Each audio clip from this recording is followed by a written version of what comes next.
قرآن حکیم نے بھی سورہ آل عمران کے آخری رکوع میں ذکر کو سب سے پہلے اور سب سے اہم عامل کی حیثیت سے شمار کیا۔ چنانچہ اس کی پہلی آیت جو ہے سورہ آل عمران کے آخری رکوع کی، اس میں تو وہی مضمون جو میں بیان کر چکا وہ آیا ہے، ان فی خلق السماوات والارض واختلاف اللیل والنہار لآیات لأولی الالباب۔ یقیناً آسمان اور زمین کی تخلیق میں اور دن اور رات کے الٹ پھیر میں نشانیاں ہیں ہوش مندوں کے لیے۔ ان کے ذریعے سے انسانی شعور کے اندر وہ معرفت رب اجاگر ہوگی۔ وہ پہلا مرحلہ اس نے طے کر لیا، وہ ڈورمنٹ معرفت اب ایکٹیویٹ ہو گئی۔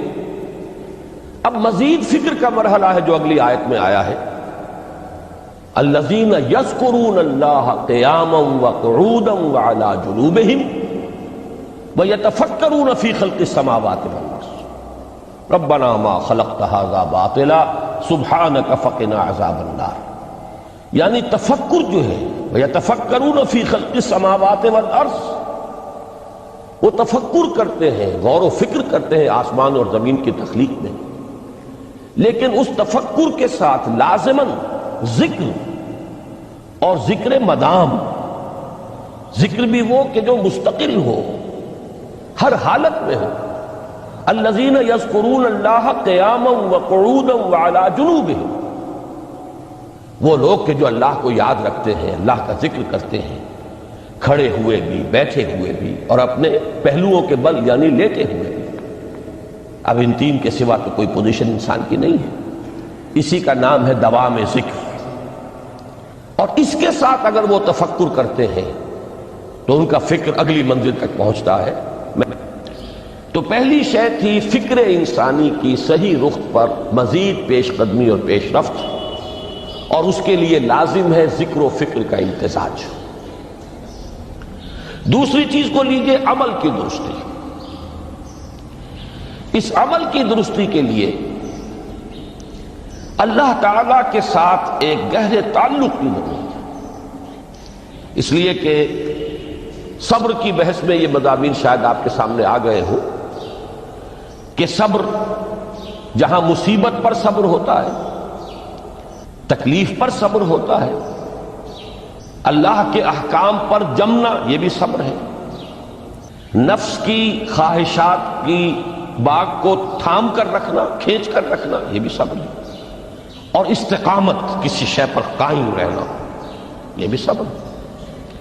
تو عمل صحیح پر استقامت کے لیے وَاصْبِرْ وَمَا صَبْرُكَ إِلَّا بِاللَّهِ، اس صبر کی سب سے اہم جو بنیاد ہے، اس کا جو سب سے بڑا ذریعہ ہے، اس کا جو سب سے بڑا سہارا ہے، وَمَا صَبْرُكَ إِلَّا بِاللَّهِ، اس کے لیے ضرورت ہے ایک گہرے تعلق کی کہ اللہ کے ساتھ ایک ایسا تعلق برقرار رہے جو نہ صرف گہرا ہو بلکہ دائم و قائم، مسلسل۔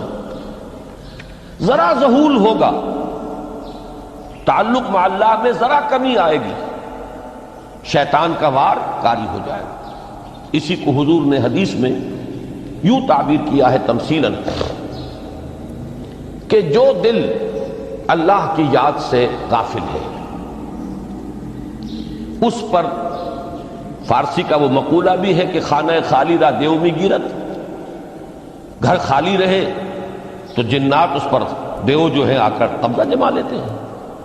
تو خانہ قلب جو ہے اگر یاد خدا بندی سے خالی ہو گیا تو شیطان ابلیس لعین اپنی تھوتھنی ٹکا دیتا ہے۔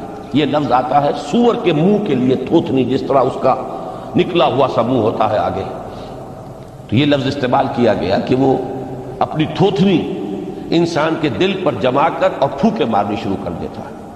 تو شیطان کو موقع ہی تب ملتا ہے جب انسان کے تعلق مع اللہ کے اندر کمی، وہ خانہ بالکل خالی ہو گیا ہو یا اتنا ضعیف ہو گیا ہو کہ کل عدم ہو جائے، گویا کہ نہیں۔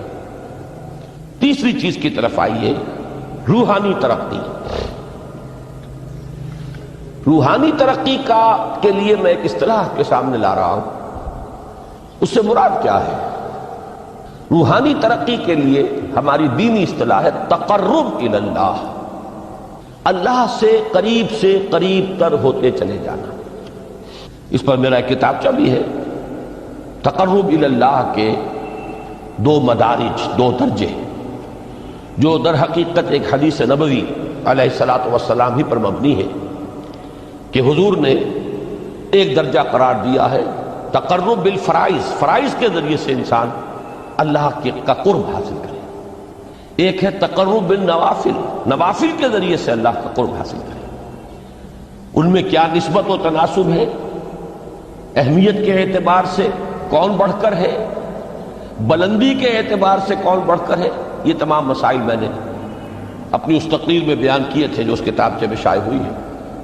اس وقت میں اس کی تفصیل میں نہیں جا رہا، صرف یہ تذکرہ اس لیے کر رہا ہوں کہ جن کو بھی خواہش ہو جائے وہ اس کا مطالعہ کرے۔ ہماری اس وقت کی گفتگو سے وہ کتابچہ اس جگہ پر منسلک ہوگا۔ تو تقرب الی اللہ، یہ تقرب کوئی فزیکل فینومینن نہیں ہے، جسمانی یا مادی مسئلہ نہیں ہے۔ اللہ سے قرب یہ نہیں ہے کہ کوئی کروڑوں میل کا فاصلہ ہے، اب ہمیں کوئی رسی پر چڑھنا ہے اوپر بڑی محنت اور مشقت سے۔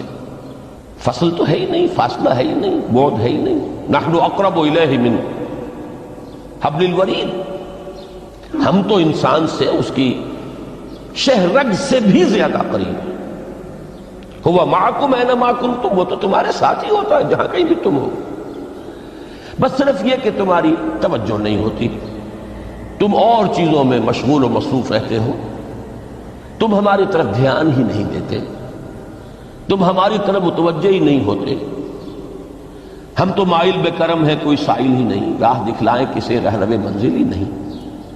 انسان جب متوجہ ہو جاتا ہے اور بڑھتا ہے، آگے پیش قدمی کرتا ہے روحانی اعتبار سے، تو یہ ہے در حقیقت تقرب الی اللہ، اور اسی کو ہم کہیں گے روحانی ترقی۔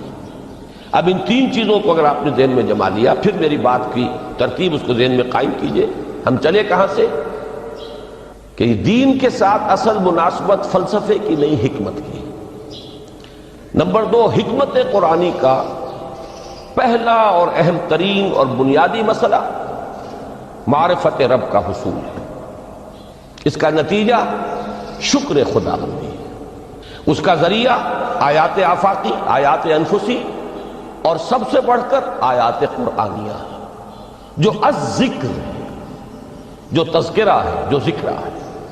لیکن اس پہلے مرحلے کو اگر کوئی انسان بفضل ہی تعالی، اللہ کے فضل و کرم سے طے کر لے، اب اس کے سامنے 3 مسئلے، فکر کی مزید پیش رفت، مزید پیش قدمی صحیح رخ پر، اس کے لیے ذکر اور فکر دونوں کا امتزاج لازمی ہے۔ فقر قرآن اختلاط ذکر و فکر۔ الذین یذکرون اللہ قیاما وقعودا وعلی جنوبہم ویتفکرون فی خلق السماوات والارض۔ دوسری شے عمل کا درست رہنا، نہ افراط و تفریط ہو، عدم توازن ہو، نہ انسان نفس سے مغلوب ہو جائے، نہ انسان جذبات کی رو میں اندھا ہو جائے، نہ انسان ماحول سے مروب ہو کر متاثر ہو جائے، صحیح رخ پر اس کا عمل۔ نمبر 3، روحانی ترقی، جو اصل حاصل ہے، جو اصل مقصود ہے۔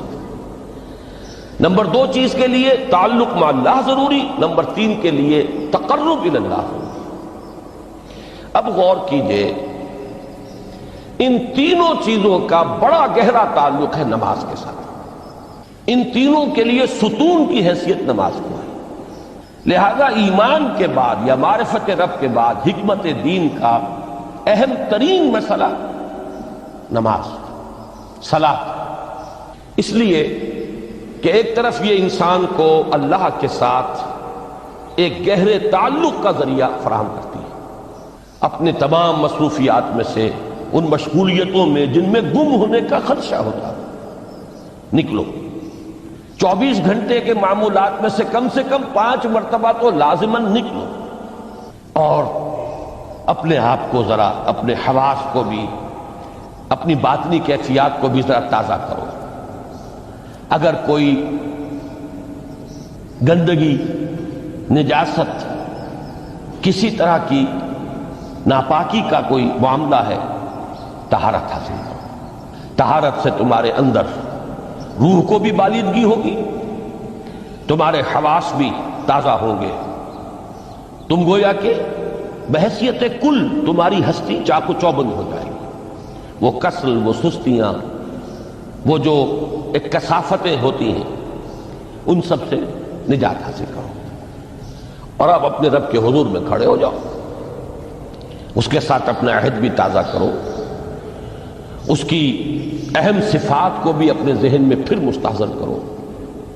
یہی وجہ ہے، دیکھیے میں نے جو آیات آپ کو شروع میں سنائی تھی، سورہ لقمان کی 2 آیتیں، پہلی آیت میں اس کا ترجمہ کر چکا، دوسری آیت وَلَقَدْ وَإِذْ قَالَ لُقْمَانُ لِابْنِهِ وَهُوَ يَعِظُهُ يَا بُنَيَّ لَا تُشْرِكْ بِاللَّهِ إِنَّ الشِّرْكَ لَظُلْمٌ عَظِيمٌ۔ اس کے بعد درمیان میں کچھ مضمون آ کر پھر وہ آیہ مبارکہ آئی، یا بنی اقم الصلاۃ وامر بالمعروف وانہ عن المنکر واصبر علی ما اصابک۔ گویا کہ اہم ترین چیز، بنیادی ترین چیز، اللہ کو محض پہچان لینا کافی نہیں ہے، یاد رکھنا ضروری ہے۔ اللہ یاد رہے گا تو فکر صحیح آگے بڑھے گا، اللہ یاد رہے گا اور اس کے ساتھ ایک گہرا تعلق جو ہے برقرار رہے گا تو عمل درست رہے گا۔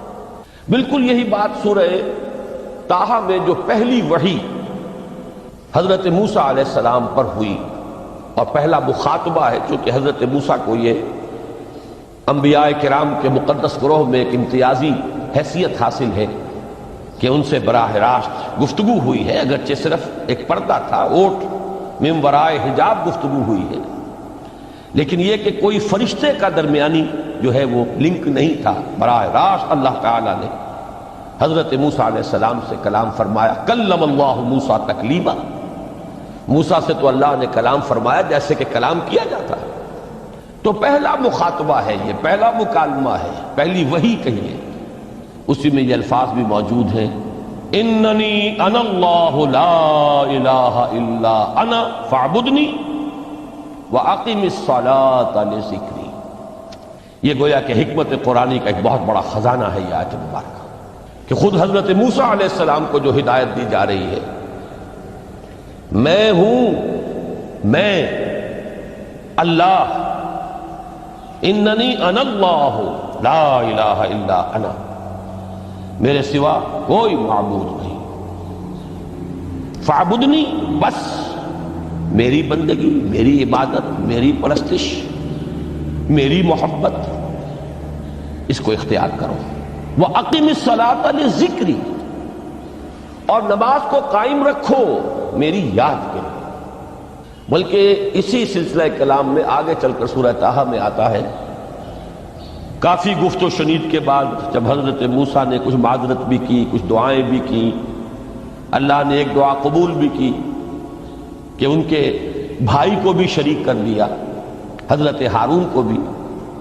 اس کے بعد پھر جب فرمایا کہ اب جاؤ فرعون کی طرف، تو اس میں فرمایا وَلَا تَنِيَا فِي ذِكْرِي، اور دیکھنا یہ جو عظیم مشن تمہارے کندھے پر آ گیا ہے، بڑا بھاری اور کٹھن ایک فرض ہے جو تم پر عائد ہو گیا ہے، اس کے لیے سب سے بڑی تمہارے پاس جو قوت کا ذریعہ ہے وہ نماز ہے۔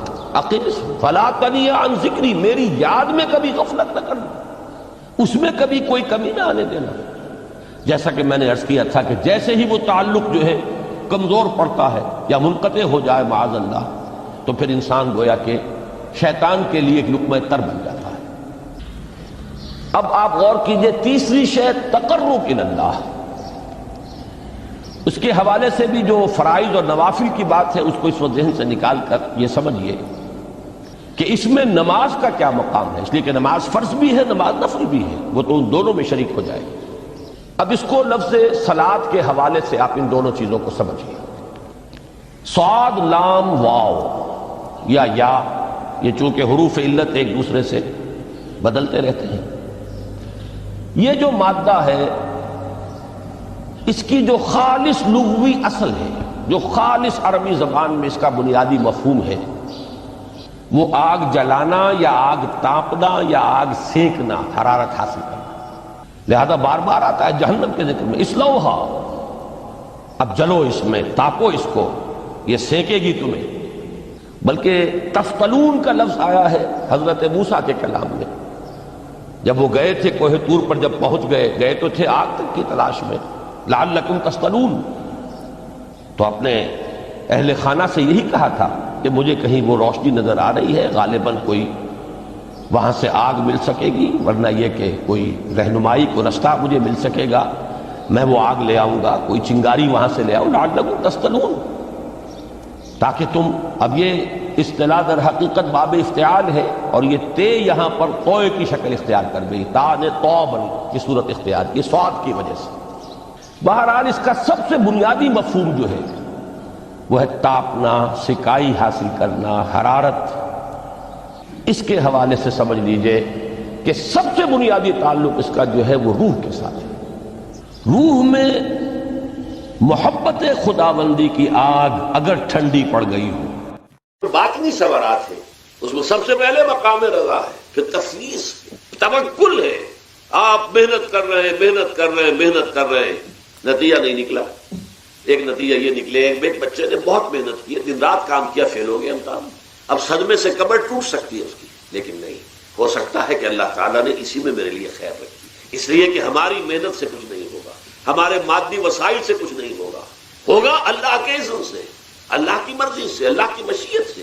یہ ہمارے لیے خاص طور پر اس اعتبار سے بہت اہم نقطہ ہے، ہم سب راہ حق کے مسافر ہیں، اپنے اپنے بس پڑتے محنت کر رہے ہیں، وقت بھی صرف کر رہے ہیں، مال بھی صرف کر رہے ہیں، محنت کر رہے ہیں، مشقت کر رہے ہیں، لیکن فرض کیجئے جیسا کہ ہے فی الواقع، فرض کیا کیجئے، وہ تو واقع سامنے کی بات ہے، نتائج نکلتے نظر نہیں آ رہے، قدم نہیں بڑھ رہے ہیں، ہماری طرف لوگوں کا رجوع عام نہیں ہے، ٹھیک ہے، اس پر قطعاً بدل ہونے کی بات ہے، یہ اللہ تعالیٰ کی مشیت میں ہوگا، جب وہ چاہے گا تب ہوگا، ہمارا کام یہ کہ اپنا فرض ادا کیے چلے گا بس، اور نتیجے سے بالکل ذہن کو اپنے منقطع کر لیں، ذہن کا کوئی تعلق آپ کے نتیجے کے ساتھ نہ رہے۔ یہ جب تک کیفیت ہماری نہیں ہوگی، ہم اس راہ پر استقامت اور مدام اس پر محنت اور جد و جہد کرنا جو ہے وہ ہمارے لیے ممکن نہیں رہے گا۔ اس کے لیے میں اگر آپ کے سامنے رکھوں معاملہ کہ حضور صلی اللہ علیہ وسلم کے جو پہلے 10 برس ہیں، جب سے آپ کو آغاز ہوا ہے وحی کا، اس کے بعد سے پہلے 10 برس دن رات کی محنت، شدید مشقت، یہاں تک کہ اللہ بھی روک رہا ہے، نبی آپ اپنے آپ کو ہلاک کر لیں گے، لعلک باخع نفسک اللہ یکونوا مؤمنین، کیا آپ اپنے آپ کو اس صدمے میں ہلاک کر لیں گے؟ یہ مان نہیں لا رہے، اس قدر صدمہ، لیکن اس کے ساتھ یہ ہے کہ یہ نہیں ہے کہ نتیجہ نہیں نکل رہا تو کام چھوڑ کے بیٹھ جاتے، نہیں، معاذ اللہ، نتیجہ نہ نکلے تو حضرت نوح علیہ السلام کی عمر بھی اگر حضور کی ہوتی 950 برس بھی حضور دعوت دیتے، آپ کا کام تھا، آپ کا فرض تھا۔ حضرت نوح علیہ السلام بھی تو آخر اللہ کے ایک بندے تھے، اللہ کے رسول تھے، 950 برس تک دعوت دی، فلبث فیہم 1000 سنۃ الا 50 عاما، یہ تو ہم مانتے ہی نا، اگر قرآن کے اندر نص قطعی صریح الفاظ نہ ہوتے کہ 950 برس ہو گئے، ورنہ یہ بات سمجھ سے بالا تر ہے، عام طور پر معلوم ہوتا ہے کہ اس دور میں ابھی عمر زیادہ تھی لوگ۔ بہرحال جو میں نے عرض کیا تھا کہ دکھ جس سے انسان متاثر ہوتا ہے، اس کی ایک قسم وہ ہے کہ جو ہمارے ارادہ اور اختیار سے باہر، اللہ کی مشیت سے، اللہ کے اذن سے، اللہ کی مرضی سے آتا ہے، اس کے لیے ہمارا کام صرف برداشت ہے، جو شے بھی ہمیں برداشت کی صلاحیت عطا کر دے وہی اس کا علاج ہے۔ جیسے آپ کو معلوم ہے کہ بخار بہت تیز چڑھا ہوا ہے، اس کی دوا نہیں ہے ایسپرین یا کوئی اور پیراسیٹامول، بخار کی شدت کو کم کر، وہ کوئی علاج نہیں ہے۔ علاج تو ہوگا اگر معلوم ہو کہ کون سے جراثیم ہے، کس کی وجہ سے ہے، اس کا صحیح اینٹی بایوٹک کون سا ہے، وہ علاج ہوگا، یہ علاج نہیں ہے۔ لیکن اس کی شدت کی کمی اور اس کے اندر جو احساس ہے جھیل جانے کا، وہ انسان کے لیے آسان ہو جاتا ہے۔ یہی مضمون آیا ہے سورہ حدید میں بھی، ما اصاب من مصیبت فی الارض ولا فی انفسکم، یہاں کھول دیا اس مضمون کو۔ میں نے عرض کیا تھا نا کہ یہ آفت سماوی بڑے پیمانے پر بھی ہو سکتی ہے، زمین میں یعنی زلزلہ آ گیا، فلڈ آ گیا، طوفان آ گیا، ولا فی انفسکم، خاص تمہاری جان میں، تمہیں بخار ہو گیا، تمہیں ٹی بی لگ گئی، تمہیں کوئی اور بیماری آ گئی، تمہیں کینسر ہو گیا، معاذ اللہ ہوتا ہے، آخر ہوتا ہے، دنیا میں انسانی زندگی کے ساتھ یہ ساری چیزیں لگی ہوئی ہیں۔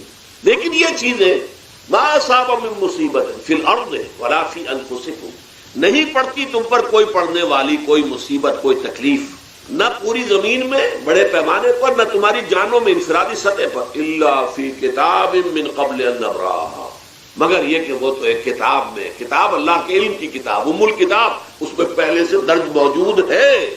یہ الٹ اپ نہیں ہو گیا، یہ اچانک نہیں ہو گیا۔ آپ اچانک سمجھتے ہیں کہ صاحب میں تو جا رہا تھا، اچانک ٹرک نے آ کے مجھے دھکا مار دیا۔ اچانک کوئی شے یہاں نہیں ہوتی، اس کائنات میں پتا تک نہیں ہلتا جب تک کہ اذن رب نہ ہو۔ اچانک کا کیا سوال؟ تو در حقیقت جو ہوتا ہے وہ اللہ تعالیٰ کے علم میں پہلے سے ہے، علم کامل، ما کان وما یکون، جو کچھ ہوا جو کچھ ہوگا، مستقبل ماضی کل کا کل آنے واحد میں اللہ کے علم میں موجود، لہذا یہاں اچانک کچھ نہیں ہوتا، جو بھی آیا ہے اللہ کے علم سے، اور یہ پہلے سے اللہ کے علم کے اندر موجود تھا، لکھا ہوا تھا، الا فی کتاب من قبل ان نبراها ان ذلک علی اللہ یسیر، کہ تمہیں تو مشکل نظر آئے گا لیکن اللہ پر بڑا آسان ہے، اللہ کا علم کامل، ما کانا ما یکون کو آوی ہے، لکہ لا تاسوا علی ما فاتکم، تاکہ تم افسوس نہ کیا کرو ان چیزوں پر جو تم سے چھوٹ جائیں، جاتی رہے، چھن جائیں۔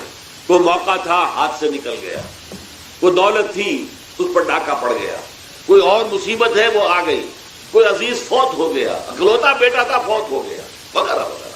ما فاتکم، فات سے ہی فوتیدگی ہے نا، جو شے بھی نکل جائے، چلی جائے، ہاتھ سے جاتی رہے، چاہے وہ کوئی آپ کا عزیز تھا جو فوت ہو گیا تو آپ کے ہاتھ سے نکل گیا، یا کوئی مال تھا جو آپ کے قبضے سے نکل گیا، ڈاکہ پڑ گیا، چوری ہو گئی، نقصان ہو گیا کاروبار میں بہت بڑا، اس پر افسوس نہ کیا کرو۔ اگر افسوس کرو گے تو اس کا مطلب کیا ہوگا کہ تمہیں اللہ پر اعتماد نہیں، یا تم سمجھتے ہو کہ اللہ کے سوا بھی کوئی ہے جو یہ کام کر سکتا ہے۔ کائنات میں تو ایک ہی کی مرضی چلتی ہے، وہ ہے اللہ۔ لہذا اگرچہ وہ کسی کے ذریعے سے تکلیف آپ کو پہنچی ہے، کسی نے آپ کو پتھر مارا ہے، وہ پتھر ہو سکتا ہے آپ کو نہ لگتا، لگ گیا ہے تو اللہ کے فیصلے سے لگا ہے، اس کا باپ بھی نہیں پتھر مار سکتا آپ کو اگر اللہ کا اذن نہ ہو۔ لہذا آپ پتھر مارنے والے کو بھی مجرم سمجھیے، ٹھیک ہے، اس سے بھی قصاص لینے کا آپ کو حق ہے، لیکن یہ جان لیجئے کہ جو آیا ہے پتھر وہ اذن رب سے آیا۔ اب ظاہر بات ہے کہ اگر یہ کیفیت ہوگی تو غصہ اتنا نہیں ہوگا اس شخص پر کہ جس نے یہ کام کیا ہے، بلکہ ہو سکتا ہے آدمی مسکرا کے رہ جائے، جیسے کہ وہ میں واقعہ سناتا رہا ہوں اپنے دروس میں کہ ایک درویش مرش آدمی جا رہا تھا، جو رب کرے سو ہو، جو رب کرے سو ہو، جو رب کرے سو ہو، کسی شخص نے پتھر اٹھا کر دے مارا، اس کے سر پہ لگ گیا کہ اس نے پیچھے پلٹ کر دیکھا کس نے مارا، اس نے کہا مجھے کیا دیکھتے ہو، جو رب کرے سو ہو، یہ تو رب کے مارے، اس نے کہا مجھے تو یہ پتھر رب کے مارے ہی لگا ہے، لیکن میں دیکھ یہ رہا تھا بیچ میں کس کا منہ کالا ہو گیا، اپنے لیے کس نے ایک گناہ کما لیا، اپنے لیے کس نے ایک مصیبت جو ہے وہ مول لے لی، وہ بیچ میں تم آ گئے ہو، پتھر اللہ کی طرف سے آیا ہے، لیکن اس کا عذاب، اس کا وبال تم پر آ جائے۔ بہرحال یہ تو میں نے عرض کیا آپ کے سامنے، وہ چیزیں کہ جو آ جاتی ہیں، وہ تکالیف، وہ مسائل جو اللہ کی طرف سے من جانب اللہ ہے، اس میں آپ کسی کو مورد الزام نہیں ٹھہرا سکتے، وہ آپ پر آ گیا۔ دوسری تکلیفیں وہ ہے جن کے لیے فارسی میں کہتے ہیں خود کردہ، اپنے ہاتھوں جو مصیبتیں آتی ہیں، اس کے لیے میں نے آپ کو سورہ شورى کی آیت سنائی، ما اصابکم من مصیبت فبما کسبت ایدیکم ویعفو عن کثیر، جو مصیبت بھی تم پر آتی ہے انسانوں، وہ تمہارے اپنے ہاتھوں کے کرتوتوں کی وجہ سے آتی ہے، اور ابھی تو اللہ بہت سی چیزوں کو تو معاف بھی کرتا رہتا ہے، ہر تمہاری غلطی پر پکڑتا نہیں ہے، ہر خطا کے اوپر تمہیں سزا نہیں دیتا ہے، کوئی سزائیں معاف بھی کرتا رہتا ہے، عفو و درگزر سے بھی کام لیتا ہے، بہت متحمل اور حلیم بھی ہے، بہت رحیم اور غفور بھی ہے اور کریم بھی ہے، لیکن یہ کہ یہ جان لو کہ ایک مصیبت وہ ہے جو تمہاری اپنی پیدا کرتی ہیں، بما کسبت ایدیکم، تمہارے اپنے ہاتھوں کی کمائی، یہ کون سی خود کردہ، یہ در حقیقت ہے اجتماعی نظام جو انسان بناتا ہے، اس اجتماعی نظام کو غلط کر کے اگر اس نے اپنے لیے مصیبتیں کھڑی کر لی، مصیبت ہے لیکن یہ مصیبت تمہارے اپنے ہاتھوں کی لائی ہوئی، تم نے نظام غلط بنایا ہوا ہے، تم نے دولت کی تقسیم غلط کی ہوئی ہے، اللہ نے تو رزق پیدا کر دیا اور سب کے لیے کافی ہے، یہ تم نے کیا ہے کہ ایک طرف کچھ لوگوں کے کھتے بھرے ہوئے ہیں اور ایک طرف کوئی فاقے سے مر رہا ہے، یہ خود کردہ ہے، یہ ہمارا کبھی ہے، یہ تم نے نظام غلط بنایا ہے، یہ جو نظام کے اندر خرابی ہے یہ تمہاری اپنے کرتوت ہے، تم نے خود نظام کے اندر غلطی رکھی ہوئی ہے، ناانصافی گھولی ہوئی ہے، اس کا زہر گھولا ہوا ہے، یہ تمہارے اپنے کرتوتوں کی وجہ سے، اور اس کا علاج تمہیں کرنا پڑے گا خود، اور وہ علاج کیا ہوگا؟ اس نظام کو صحیح قائم کرو، اللہ کا دیا ہوا نظام، نظام عدل و قسط۔ یہی وجہ ہے کہ سورہ حدید کی جو آخری آیت میں نے پڑھی تھی وہ کیا تھی؟ اللہ تعالیٰ فرماتا ہے کہ ہم نے تو اپنے رسولوں کو بھیجا اس لیے، کتابیں نازل اس لیے کی، لقد ارسلنا رسلنا بالبینات، ہم اپنے رسولوں کو بھیجتے رہے معجزوں کے ساتھ، واضح نشانیوں کے ساتھ، وانزلنا معهم الکتاب والمیزان، ان کے ساتھ ہم نے کتاب اتاری، میزان اتاری. یہ سارا کچھ ہم نے کس لیے کیا؟ لیقوم الناس بالقسط، تاکہ لوگ عدل پر قائم ہوں. اب اگر تم نے اس عدل کے نظام کو چھوڑ کر اللہ کے دیے ہوئے نظام کو تج کر تم نے خود اپنا نظام بنا لیا، تو ظاہر بات ہے سرمایہ دار جب نظام بنائے گا تو وہ مزدور کے بارے میں نہیں سوچ سکتا، اسے تو اپنی مصلحتیں نظر آئیں گی، اس کے سامنے تو اپنا نفع ہوگا، جتنا زیادہ سے زیادہ نفع کما لو، جتنا ان مزدوروں کا خون نچوڑ سکو نچوڑ لو. زمیندار نظام بنائے گا تو وہ بیچارے کاشتکار مزارے ہاری اس کی مصلحت نہیں دیکھ سکتا. وہ تو کہے گا مجھے اپنے بچوں کو انگلستان بھیجنا ہے تعلیم کے لیے، مجھے اپنے لیے جو ہے اسلام آباد میں بھی بنگلہ بنانا ہے اور پری میں بھی بنانا ہے، اور پھر مجھے تو ایئر کنڈیشن بنگلے چاہیے ہر جگہ پر. وہ تو اپنے مصلحت کو دیکھے گا. وہ غریب کے ساتھ کیا بیت رہی ہے جو دن رات کی محنت اور مشقت کر رہا ہے، جس نے ہل چلایا ہے، جس نے بیج ڈالا ہے، جس نے پانی دیا ہے، جس نے فصل کی دیکھ بھال کی ہے، جس نے پھر فصل کاٹی ہے، اس کے لیے تو بمشکل 2 وقت کا گزارا، وہ بھی بمشکل، اور اس کے علاوہ نہ اس کے بچے کے لیے علاج معالجے کی کوئی سہولت ہے، نہ اس کی اولاد کے لیے تعلیم کی کوئی کا بندوبست ہے. لیکن یہ کہ اسی کی محنت کے نتیجے میں عیش اڑا رہا ہے وہ زمیندار اور جاگیردار. ان کے محل ہیں، ایئر کنڈیشن ہے، ان کے بچے انگلستان اور امریکہ میں تعلیم حاصل کرتے ہیں. اب آگے بڑھ کر انہوں نے کارخانے دار بھی وہ بن گئے. وہی لوگ ہیں جو اعلیٰ تعلیم حاصل وہ کرتے تھے وہی بیوروکریٹس بنتے ہیں، انہی میں بڑے بڑے افسر آئیں گے. عام آدمی جو ہے وہ تو شاذ نکل آتے ہیں، کچھ لوگ بہت ذہین بچے بھی ہوتے ہیں، غربا کے بچے بھی ہوتے ہیں، کبھی کبھی نکل آتے ہیں، لیکن وہ تو کوئی 1-2 دانے ہوں گے ایسے جو بہت ہی انتہائی طور پر غیر معمولی طور پر ذہین ہو. عام بچہ کہاں کرے گا، کیسے جائے گا؟ لہذا وہ پیچھے رہ جائے گا. وہ جونیئر کلرک ہوگا یا بہت تیر مارے گا سینئر کلرک ہو جائے گا، اپر گریڈ کلرک ہو جائے گا، لوور گریڈ کلرک سے بڑھ کر. اللہ اللہ خیر صلی اللہ. یہ کمشنر کون ہوں گے، ڈپٹی کمشنر کون ہوں گے، تو ظاہر بات ہے اسی. سیکریٹری کون ہوں گے، یہ 22 گریڈ والے کون ہوں گے، 21 گریڈ والے کون ہوں گے، ان کی اکثریت پوری لوگوں میں سے ہوگی. اس حوالے سے یہ جو غلطی، یہ جو دکھ ہے، یہ دکھ تمہارا اپنا پیدا کرتا ہے اور خود کردہ رہا علاج نہیں. اس کا علاج اور کچھ نہیں ہے جب تک کہ تم خود اپنے طرز عمل کو نہیں بدلو گے. اب یہ جو دکھ ہے میں اس میں سے چند کو آپ کے سامنے گنوانا چاہتا ہوں. دیکھیے سب سے پہلا دکھ جو دنیا میں انسان نے خود پیدا کیا سماجی سطح پر، یہ پیدائشی طور پر نیچ ہے اور یہ پیدائشی طور پر اونچا ہے. یہ مسلی ہے اور یہ سید ہے. ہمارے ہاں تو پھر بھی اللہ کا فضل ہے کہ اتنا زیادہ فرق و تفاوت نہیں. ہندوؤں میں یہ شودر ہے اور یہ برہمن ہے. علم حاصل کرنا برہمن کا حق ہے، شودر کا حق ہی نہیں ہے. اور شودر کے کان میں اگر اشلوک بھی پڑ جائے کہیں بغیر ارادے کے، کہیں جا رہا تھا اور کہیں گیتا کے اشلوک ہو رہے تھے، اس نے سن لیے، تو اس کی سزا کیا ہے؟ سیسا جو ہے اس کو پگھلا کر اور وہ اس کے کان میں ڈال دیا جائے تاکہ سماعت ہی ختم ہو جائے. دنیا میں یہ کس نے کیا بھائی؟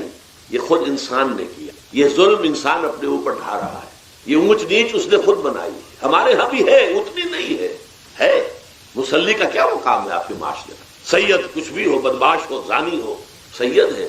اسے تو جھک کر اس کے گوڑے کو ہاتھ لگائیں گے. لیکن یہ کہ دوسرا شخص جو ہے مسلی کتنا ہی نیک ہو، بھلا ہو، پارسا ہو، وہ برابر جو ہے چارپائی پر بھی بیٹھنے کا حقدار ہے. یہ ساری اونچ نیچ ہم نے پیدا، اللہ نے نہیں کیا تھا. اللہ نے تمام انسانوں کو مساوی پیدا کیا. اللہ کے رسول یہ فرما کر گئے لا فضل لعربی علی عجمی ولا لعجمی علی عربی ولا لاحمر علی اسود ولا لاسود علی احمر الا بالتقوی کلکم بنو آدم وآدم من تراب. دیکھو کسی عرب کو کسی اجمی پر فضیلت نہیں ہے، کسی اجمی کو کسی عرب پر کوئی فضیلت نہیں ہے، کسی گورے کو کسی کالے پر فضیلت نہیں ہے، کسی کالے کو کسی گورے پر فضیلت نہیں ہے الا بالتقوی. یہ اگر فضیلت ہے تقوی، کون خدا ترس زیادہ ہے، کس کے اخلاق زیادہ بلند ہے، کون نیک اور پارسا زیادہ ہے، کون لوگوں کی خدمت زیادہ کرتا ہے، اس کے اعتبار سے درجہ بلند ہوگا. پیدائشی طور پر تمام انسان بالکل مساوی. پھر ہمارے معاشرے میں جو ظلم ہوتا ہے، 2 طبقات ہیں جو حضرات سورہ نساء پڑھتے ہیں. اس میں سب سے پہلے 2 طبقات جو کہ گرے ہوئے تھے اس معاشرے میں اور آج بھی گرے ہوئے، ایک یتیم اور ایک عورت. ان دونوں کے لیے ابتدا ہی سے سورہ نساء کے اندر جو ہے احکام آئے تو ان کے بارے میں آئے. یتیموں کو ان کا مال ہڑپ کر جانا، ان کو دھکے دینا. ارأیت الذی یکذب بالدین فذلک الذی یدعو الیتیم. ولا يحض على طعام المسکین. تم نے کبھی غور کیا اس شخص پر جو کہ جزا و سزا کا منکر ہے؟ وہی ہے کہ جو یتیم کو دھکے دیتا ہے، یتیموں پر ظلم ہوتا ہے، وہ آپ کے معاشرے میں پستے پٹتے ہیں، ان کا کوئی والی وارث نہیں، ان کی طرف سے کوئی پوچھنے والا نہیں، وہ بولنے والا نہیں. اور پھر یہ کہ اگر اس کا باپ کو مال چھوڑ گیا ہے تو وہ چچا کھا جائیں گے، کوئی اور ولی کھا جائیں گے، ختم کر دیں گے، ہڑپ کر جائیں گے. جس پر قرآن مجید کہتا ہے کہ ان الذین یاکلون اموال الیتامی ظلما انما یاکلون فی بطونہم نارا. یقیناً وہ لوگ جو یتیموں کا مال ناحق ہڑپ کرتے ہیں وہ اپنے پیٹوں میں آگ کے انگارے بھر رہے ہیں. بس یصلون سعیرا. اور یہاں تو دنیا میں جو آگ کے انگارے ہیں وہ محسوس نہیں ہو رہے، آخرت میں ایک طرف وہ آگ کے انگارے ظاہر ہو جائیں گے جو اندر سے جلائیں گے، اور ایک طرف جہنم کی آگ باہر سے جلائے گی. یہ دو طرفہ جنم جو ہے ان کو برداشت کرنی پڑے گی.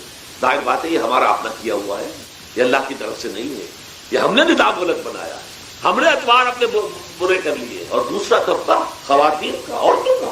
سب سے بڑا ظلم اس معاشرے میں کیا ہے؟ جو بچپن ہی سے احساسات کے اوپر ایک بوجھ بن جاتا ہے بچیوں کے، کہ بیٹے کو افضل سمجھتے ہیں، بیٹی کو جو ہے گھٹیا سمجھتے ہیں. اس قدر ناانصافی، اس قدر ناانصافی. اسی باپ کے نطفے سے بیٹا بھی ہے اور بیٹی بھی ہے، اسی ماں کے رحم میں بیٹے نے بھی پرورش پائی ہے، بیٹی نے بھی پرورش. بعضکم من بعض، قرآن کہتا ہے تم سب ایک دوسرے میں سے ہو، کوئی فضل نہیں، کوئی گھٹیا نہیں. اللہ تعالیٰ نے، اللہ کے نبی نے کسی بیٹے کی پرورش پر کوئی اجر و ثواب نہیں بتایا. ہاں 2 یا 3 بیٹیوں کو پال پوس کر، تہذیب سکھا کر، پھر ان کی شادی کر کے ان کے گھروں میں پہنچا دیا، جنت کی ضمانت اللہ تعالیٰ دے رہا. اور سب سے بڑی بات یہ کہ سب سے زیادہ محبوب انسان حبیب اللہ محمد ہے صلی اللہ علیہ وسلم. اور محمد کو اللہ نے بیٹے نہیں دیے، دیے بھی تو لے لیے، بیٹیاں دی، 4 بیٹیاں دی. اور کتنی محبت کرتے تھے محمد صلی اللہ علیہ وسلم کی بیٹیوں سے، خاص طور پر حضرت فاطمہ سے. وہ تو آپ سیرت میں پڑھیے کتنی محبت، کس قدر محبت. سب سے چھوٹی تھی، شادی اس لیے. بہرحال پہلی بات تو یہ بچپن ہی سے وہ دعویٰ پڑھنا شروع ہو جاتا ہے بچیوں کے ذہنوں پر کہ ہم کو گھٹیا ہیں، ہمارے بھائی بڑھیا ہیں، ہمارے والدین جو ہیں ان سے زیادہ محبت کرتے ہیں، ہم سے نہیں کرتے.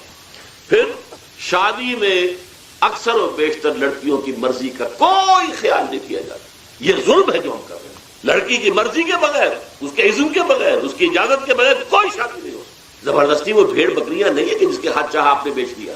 معاذ اللہ ثم معاذ اللہ ثم معاذ اللہ. یہ ضرور ہے کنواری بیٹی ہے تو سلسلہ آپ نے پوچھا اور وہ خاموش رہی، بس یہ بھی کافی ہے. البتہ یہ کہ اگر کوئی سیبہ ہے جس سے پہلے نکاح ہو گیا تھا، بیوہ ہو گئی، یا پہلے شادی تھی ایک کھلا لے لی، طلاق لے لی، یا طلاق ہو گئی، اس کو تو کہنا پڑے گا کہ ہاں مجھے کوئی اعتراض نہیں ہے اگر میری فلاں شخص سے شادی کر دی جائے، اس کے بغیر نکاح ہو نہیں سکتا. پھر ان سب کے اوپر سب سے بڑا ظلم، یہ تو اللہ تعالیٰ آپ کو توفیق دے تو دوسرا رکوع سورہ نساء کا پڑھے.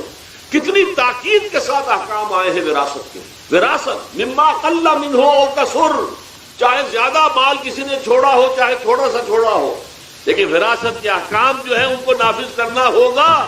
نصیبا مفروضا، یہ اللہ کی طرف سے حصے ہیں جو مقرر کر دیے گئے ہیں.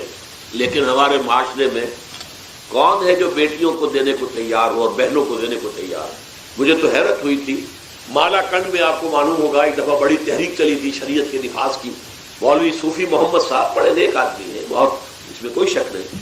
80,000 کا مجمع لے کر، جلوس لے کر وہ چل پڑے تھے اسلام آباد کی طرف.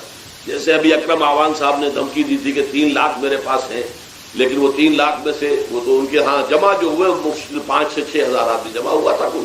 لیکن یہ تو 80,000 کو مالا کنڈ سے دے کر اور دریا اٹک تک تو پہنچ گیا تھا. اللہ کا بندہ 80,000 کا تھا، وہاں روکا گیا. لیکن ان سے بھی جب میں نے جا کر بات کی کہ مولانا شریعت آپ نافذ کروانا چاہتے ہیں، لیکن کیا آپ بچیوں کو بھی وراثت کا حق دینے کو تیار ہیں؟ کیا نہیں، یہ تو رواج کا معاملہ ہے. میں نے کہا لا حول ولا قوت الا باللہ. اگر یہ رواج کا معاملہ ہے تو باقی چیزیں بھی رواج کی ہے. تو شریعت بدل چکی ہے، اب شریعت کا رواج نہیں رہا، ساری شریعت چھوڑ دیجیے آپ. لیکن ان کی نیکی کی بات ہے یہ کہ پہلے توجہ کبھی ان کی ادب نہیں ہوئی، لیکن میری یہ بات جو ہے وہ لگ گئی ان کے دل کو. اگلی مرتبہ جب ان سے ملنے گیا تو انہوں نے کہا کہ اب میں نے بیعت لینی شروع کی ہے لوگوں سے کہ وہ اپنی بیٹیوں کو بھی حق دیں گے، وراثت کے اندر تقسیم کر کے دیں گے. لیکن یہ کہ اس وقت تک انہوں نے کہا تھا، ابھی کل 28 آدمیوں نے بیعت کی ہے. وہ 80,000 سے بیعت یہ لینی آسان کام نہیں ہے. 80,000 کو جوش دلا کر شریعت کے نام پر لا کر ٹکرا دینا یہ آسان کام ہے، لیکن 80,000 سے یہ بیعت لینا کہ پورے شریعت پر عمل کریں گے، یہ بہت مشکل. یہی تو وجہ ہے ہمارا قافلہ اگر سست گام ہے تو کیوں ہے؟ ہم یہ کہتے ہیں کہ پہلے میدان میں آنے سے پہلے اپنی ذات پر اپنے گھر میں دین نافذ کرو پھر باہر نکلو، اپنی معاش اور اپنی معاشرت پر اسلامی شریعت نافذ کرو پھر باہر آ کر اسلام کا نعرہ لگانے کا تمہیں حق پہنچتا ہے، ورنہ نہیں۔